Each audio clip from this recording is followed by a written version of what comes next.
Alhamdulillah ini sudah sampai nih Pak Pri, sehat ya. Semangat Pak. Semangat langsung nih. Kayak panen ayam ini.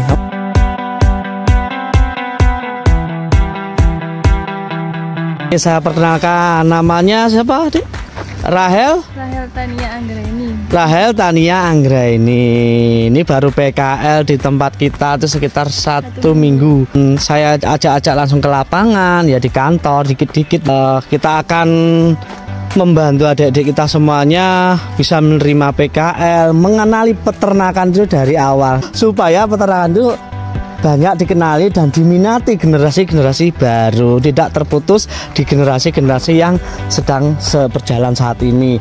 Semakin banyak peternak muda, insya Allah banyak inovasi, banyak solusi, dan peternakan itu di tangan anak-anak muda semakin berkembang maju.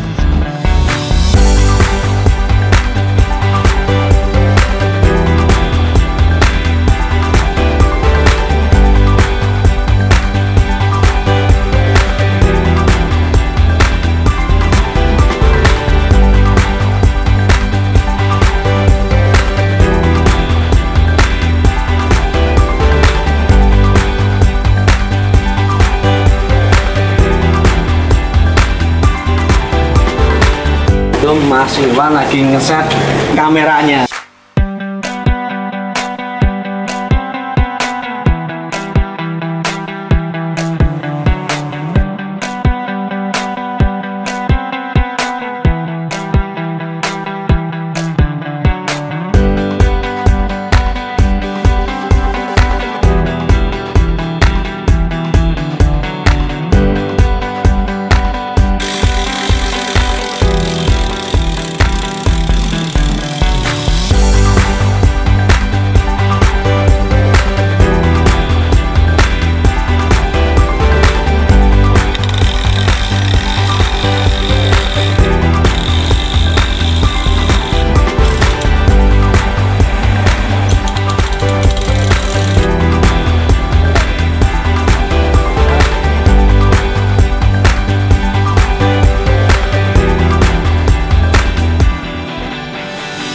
Yes, kita cek dulu. Ayo, sambil ikut saya, tak kenalin ini. Namanya blower 50 in. Mesinnya menggunakan 1 PK, 1 pas, dan kekuatannya 1 PK setengah. Ini blower untuk narik angin ya. Modelnya gini. Ada 4, 1, 2, 3, 4. Mungkin kemarin belum pernah lihat ya, tapi pernah tahu kan? Pernah tahu ya. Ini handset ini sebagai penutup ya, angin-angin, dan mengukur nanti airnya ya. Kalau dia tidak full, itu bisa dilihat dari sini, atau airnya tidak sampai mentok sini bisa dilihat dari ini kontrolnya. Terus ini bisa dikeluarkan kalau pas pembersihan. Ini nipel warna merah ini fungsinya nanti buat minum ayam begini. Nipel tempat minum ayam. Mungkin ada yang tanyakan. Nanti buat laporan Pak Arif, guru-guru di sekolah juga kumpul di sini. Jangan malu-malu, yo, Mas ya. Oh ya, keseluruhan muridnya berapa? Di SMK. Berapa ya? Kurang lebih 300 kalau nggak 400. Oh, yang satu jurusan ini TKJ ini. 33. Semua sudah dapat. Di mana aja penempatannya? Ada yang di Kampung Coklat, terus di Melkindo, di Pakis Haji, di Blossom Komputer, toko komputer. Terus kenapa alasannya Tania mau ikut ke kita di Peternak Hebat Nusantara? Ingin menambah pengetahuan yang luas gitu. Luas ya? Iya. Tapi sendirian ya? Yang lain berkelompok ya? Terus dari sini kita lihat ada 4 jalur nipel, dimana berarti lebar ini adalah 11 meter. Tapi ini 11 meter teman-teman. Untuk lebarnya 11, panjangnya kita 33 ya nggak salah. Makanya kita pakai sekitar 4 nipel, 4 jalur nipel, 5 jalur tempat pakan. Dan berapa jalur lampau nih? Kita hitung ya, 1, 2, 3. Diambil samping kanan, samping kiri dibagi, dan tengahnya dikasih lampu. Tirainya amplop. Ini pakai tirai amplop. Karena ini sistem tekuk, saya perlihatkan untuk sistem tekuknya teman-teman, ada di ujung. Kita kerjakan. Loh, tapi kalau dilihat kok nggak ada tekukannya, Mas. Tunggu dulu, lihat ini. Ya, karena kita mengadopsi dari kemitraan Geomas, awalnya kita nggak setuju seperti ini, tapi teman-teman kawan-kawan kita PPL menyarankan dan sama-sama belajar, Mas, pakai 1/4 lingkaran. Ternyata efeknya juga bagus, supaya yang bawah itu bisa dikasih ayam. Nah, tapi harus di modelnya seperti ini teman-teman. Kita pakai diameter, kalau yang ini sekitar 1,5 meter ya, lubang ini ya, lubang besar ini diambil sekitar 1,5 meter, karena tiang itu dari tiang A ke B sini, sini ke sini itu sekitar 3 meter. Kita ambil tengah-tengahnya, berarti kita ambil 1,5 meter sebagai lubang angin. Besinya juga gini, ini pakai jaraknya kita kasihkan 1 meter ya, kalau ini ya jaraknya nggak ada, ini 1 meter itu 80 sentian. Ini kita kasih dekat-dekat supaya apa? Supaya perkuat, supaya bagus, dan terpalnya itu tidak ketarik ke sini. Kalau ketarik sini sayang ya. Karena ini kita sudah hitung, kita lebihkan. Lihat sini Mas, bisa? Oke. Lantai 2, ketinggiannya kita buat sekitar 175 ini maksimalnya teman-teman, karena cuman pakai 4 blower. Di ujung sini ada tandon minum. Nah, jadi tandon minumnya ada di sebelah sini, bawahnya warna biru, atasnya warna merah. Dibagi ke sini, terus sambungkan ke nipel. Ada sekitar 4 jalur nipel. Oke, lanjut ya. Kenapa kita pakai ketinggian berapa ini? 1,7. Wah, kayaknya ada yang kena air. Ini bocor ini atapnya. Wah. Nanti biar di ini kan apa? Dicoblos. Ini kenapa Mas, ini alasannya kok ketinggiannya dipakai sekitar 1,6? Tekuk juga Mas, sama Pak Pri sudah dipelajari. Tekuk kan anginnya lebih efisien Mas. Ya, ini kan permintaan dari Pak Papit sendiri, dan juga sering menonton channel kita. Nah, kita pernah upgrade di daerah Banjarmasin, itu menggunakan ketinggiannya cuma 170 cm teman-teman, supaya angin itu bisa cepat dan kenceng tanpa perlu deflektor. Tapi ya tetaplah pakai deflektor sekitar 30 cm ya. Cuma nanti masuk ke kandang, kalau orangnya tinggi ya agak membungkuk Mas ya. Ya, senengnya dengan ketinggian segini pasti anginnya lebih kenceng. Tapi ini 170 ya. Ini lebih kenceng kalau seperti ini, seperti di kandangnya Mas Arkan Banjarmasin. Karena panjang kandang Mas Arkan itu 50 meter, kita buat 170 ketinggian ini atapnya, plafonnya ini, dan lebarnya nggak salah 8 kali 50. Itu minta sistem tekuk, padahal kita larang jangan ditekuk. Tapi permintaannya untuk menghemat ya, karena update-nya itu sekitar 90 juta dulu di Banjarmasin. Nah, dari situ juga menjadi salah satu narasumber ilmu dari Pak Pri. Ini sistem tekuk. Kalau pendinginnya ada di sana. Sayangnya kan agak gelap. Oke. Lampunya belum terpasang.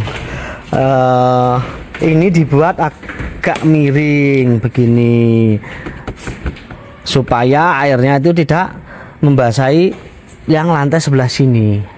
Nanti ini difulkan, dikasih jarak lubang airnya itu sekitar per titik itu 10 cm Mas ya. Jaraknya itu ya, lubang-lubang kecil sebenarnya ada nih di dalam nih, ada lubang-lubang kecil begitu sebagai masuknya air ke seldek sebagai pendingin. Ini mau nganu ya. Ini kenapa kandang sekarang bisa menjadi lebih bagus, ya, lebih modern, harus di close house gitu ya. Jadi sebelumnya itu mungkin merasa aneh karena ayam setaunya kan ya di kampung, di box atau mungkin kandang-kandang panggung gitu ya. Sekarang jadi kandang sebagus ini. Ya karena mengikuti perkembangan zaman yang mengharuskan di mana pelaku bisnis usaha itu dengan adanya close house ini atau kandang tertutup modern ini itu bisa mengurangi dampak-dampak lingkungan, terutamanya di lingkungan itu di masalah bau, di masalah lalat itu penting sekali. Kalau kandang close seperti ini itu sangat minim lalat. Terus apakah juga minim bau? Minim bau asalkan semua itu juga dirawat dan mengikuti juga aturan-aturan yang berlaku oleh pihak-pihak kemitraan yang harus dan mewajibkan peternak itu menggunakan sistem kandang close house, Mbak Tania. Kurang lebih gitu ya singkatnya jawabnya. Jadi peternak itu harus mengikuti perkembangan zaman untuk bisa ya berinteraksi dengan lingkungan dengan baik. Adanya kandang tidak mengganggu.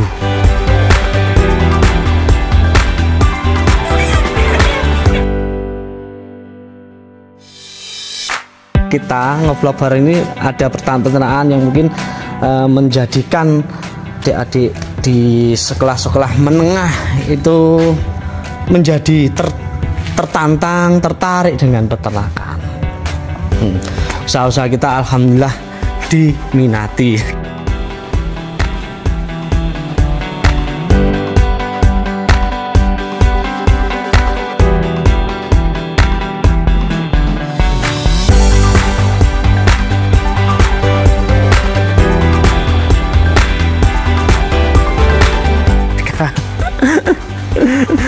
Tidak membuahkan hasil yang mengecewakan dari usaha ngevlog kita, Mas. Ya Mas ya. Walau sekarang masih 1 orang. Ini awal ya. Ini bagian dari sejarah yang mudah-mudahan nanti bisa sampai 1 sekolah ya kalau fasilitas kita mumpuni. Jadi peternakan ini sudah bisa dianggap menjadi suatu program khusus ya. Upaya kita ya mungkin bagaimana cara kita menakar manajemen seputar tenaga kerja, peralatan ini kan kalau nggak diedukasi nggak akan ngerti ya teknologi, pokoknya macam banyak sekali kan. Ayam ini sudah masuk di kebutuhan pokok ketahanan pangan. Kita juga mensupport ya, punya ide-ide seperti ini walaupun belum bisa terrealisasi, tapi alhamdulillah sudah ada adik-adik kita yang mau belajar di peternak hebat Nusantara. Mulai dari 1 dulu. Nanti 1, 2, 3 sampai 1000. Iya dong. Semangat ya. Semangat ya Dek Tania. Oke, ini hari pertama kita untuk berkunjung ke kandangnya Pak Pri, daerah Kademangan, tepatnya di Kota Blitar. Untuk desanya baratnya Kampung Coklat, deket dari sini. Deket markasnya? Markasnya Gus Samsudin. Gus kita dulu 5 tahun yang lalu. Sekarang kita Gus Idam ya. Oke, harus Gus Idam juga dekat. Oke, lanjut Mas. Di kandangnya Pak Pri masih belum dibuatkan tempat seldek yang besar ya. Mau cuma dikasih ember ini. Tapi beliaunya mau nambah sendiri setelah ini dibongkar. Karena nyuruh kita untuk upgrade dulu. Nah, tempat seldeknya sementara ini. Terus penempatan dari dinamo sanyo pompa itu di sini teman-teman. Yang dari bawah ditarik ke atas gini, serat dengan pipa 3/4 terus dibagi kanan kiri. Dari ke kanan seldeknya karena di atas dan ke kiri seldeknya itu. Nanti kalau sudah airnya turun dari seldek itu ini pipa besar-besar ini. Pipa ini masuk dari sana itu buangnya ke sini dong ya. Jadi muter ke atas begitu. Kita lihat buangan pakai pipa berapa nih? 2 dim ya, 2 dim. Nah Ini dari sana terus masuk keluarnya ya, buangnya ke sana lagi, terus tarik lagi, terus begitu terus. Buat sesimpel itu. Mas, kalau ada ini fungsinya apa toh? Dari ini ya, ini namanya handwind. Handwind ini menggunakan seling dan kekuatan per ininya alatnya sekitar 2500 lb atau sekitar 1 ton. 1 ton ya, kurang lebih sebegitu teman-teman. Ini sebagai untuk menaikkan turun tirai ini ketika nanti mati listrik atau mati lampu lah di sini disebut. Nah, itu kan masih kita membutuhkan waktu untuk menyalakan genset. Genset tahu? Nanti ya. Genset tahu ya? Genset tahu. Oke. Kalau genset kan butuh waktu. Siapa tahu gensetnya trouble. Jadi ini bisa dipergunakan untuk membuka supaya angin bisa masuk ke dalam. Selain itu juga nanti waktu pembersihan kandang, kalau ketutup kan ungkep kan, agak gerah. Nah, dibuka dulu supaya dapat angin. Oh gitu. Seperti itu kurang lebih Mbak Tania untuk jawabannya. Mudah-mudahan membantu. Jika ada pertanyaan, tanyakan lagi. Lihat kerataan pinter Mas. Ini PPL itu lagi. Penimbang. Oh, penimbang. Berapa Mas? 22. Wih, jelas ya. Umur 36. Lu. Suwe mandi. Yes. Patafep Ram. Apa Mas permitraane Sidoagung? Sidoagung. Wah, iki nganu iki. Sito. Sapa kae jenenge? Mas anu. Jember iki so, sing kon Jember. Pinten? Nganu Mas kepala unit kepala unit. Saniki bukan. Mail. Mail. Oh, isik panggah ya. Wis medal. Wah, tak kirimi salam.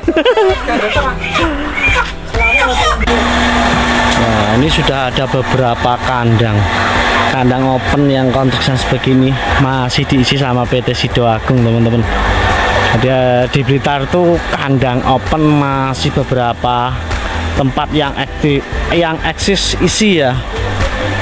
Rencana ya, salah satu kandang klosos tadi sudah berjalan, ini semua akan diklosos ya, termasuk ini, tapi akan diteruskan ke sini.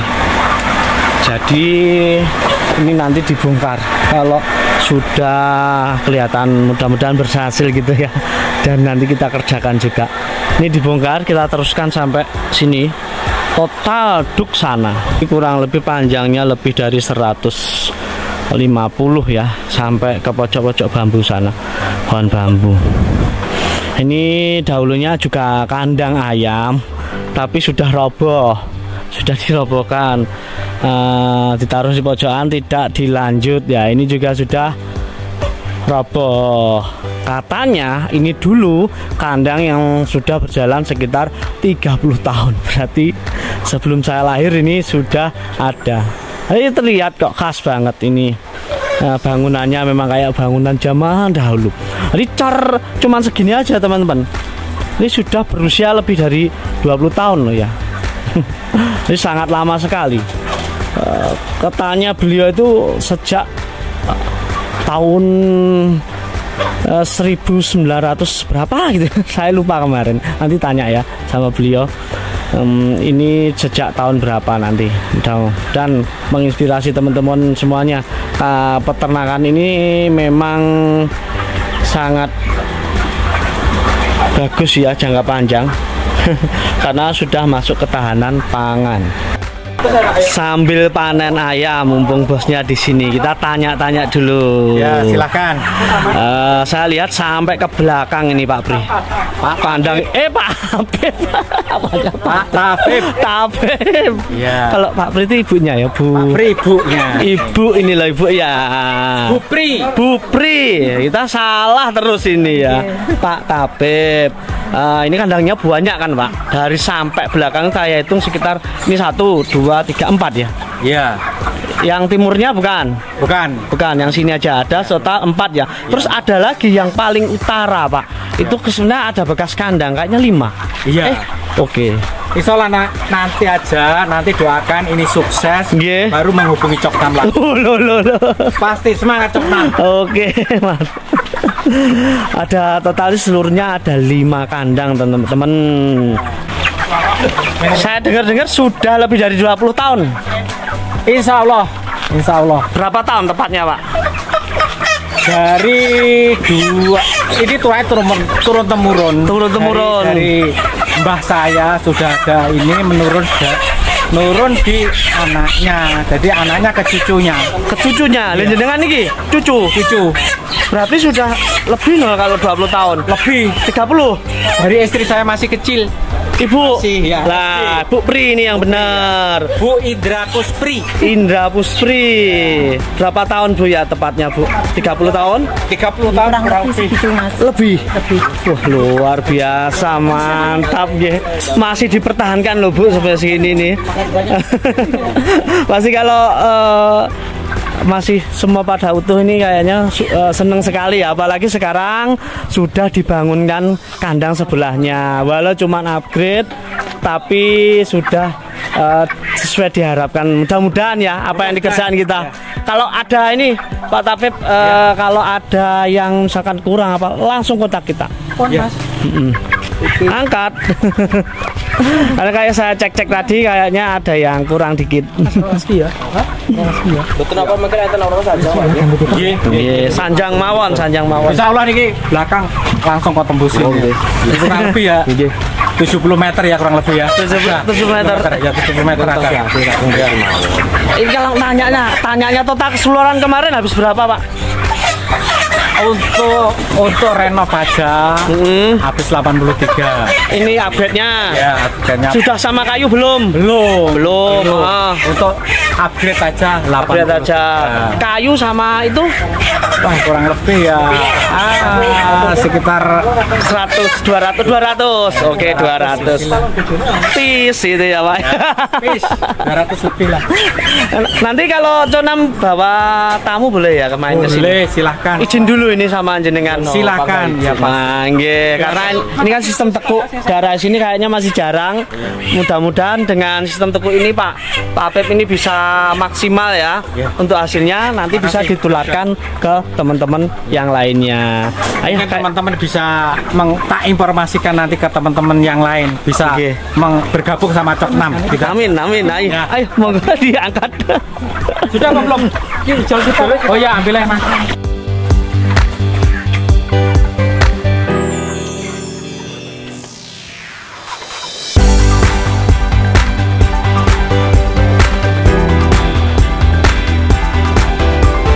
Kandang ini berdekatan dengan lingkungan kanan kiri rumah, belakang juga rumah, depan juga rumah.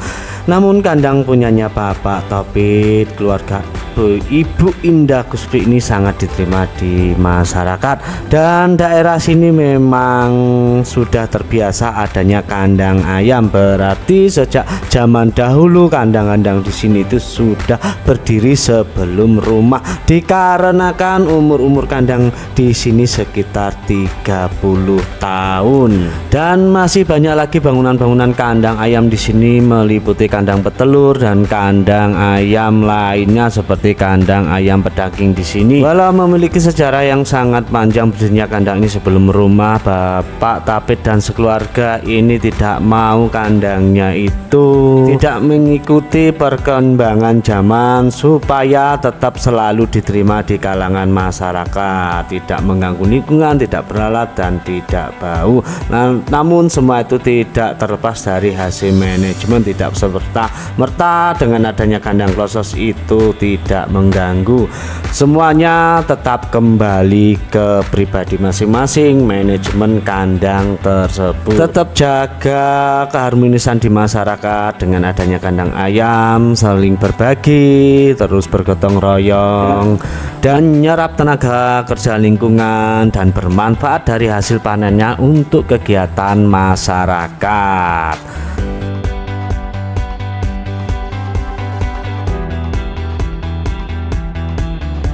Kenalan dulu, Mbak siapa? Citra. Mbak Citra. Ini ngomong habis kuliah? Iya, lagi liburan kuliah. Liburan kuliah. Ya. Di mana kuliahnya? Di UNS. UNS Solo. Iya. Seneng ternak juga ya? Karena ya faktornya ya dari orang tua semua jos sekali ya. Masih muda, semangat. Jadi cucu buyut itu. Ini buyut. Ya. Boleh nanti lebih 50 tahun turun sampai sini. Ayo Mas, kita pamitan ti Pak Tabib sampai salahnya. Halo Bu Pri. Makasih banyak ya Mas. Nggih, Bu Pri ngapunten lho ya, enten lari-lari sing nyambut teng mriki, lek enten lepate. Ngapunten. Salam ini bos-bosnya ya Mbak Citra ya Mas. Nun pamit, nuwun. Nggih. Nggih, Pak sopo iki malah lali aku Mbak Ayu. Nggih, Pak mun pamit. Dulu, ayo ngumpul di depan sini sama ngambil. Ayo Pak Tabib sini dulu bentar aja. Ambil kita, ayo kita ucap dulu salamnya bagaimana Mas Irwan, Pak Tabib, Bu Pri. Salamnya salam ternak Nusantara, salam ternak sukses, salam peternak hebat. Mudah-mudahan kalau kita kesini hafal ini ya. Gak hafal aja.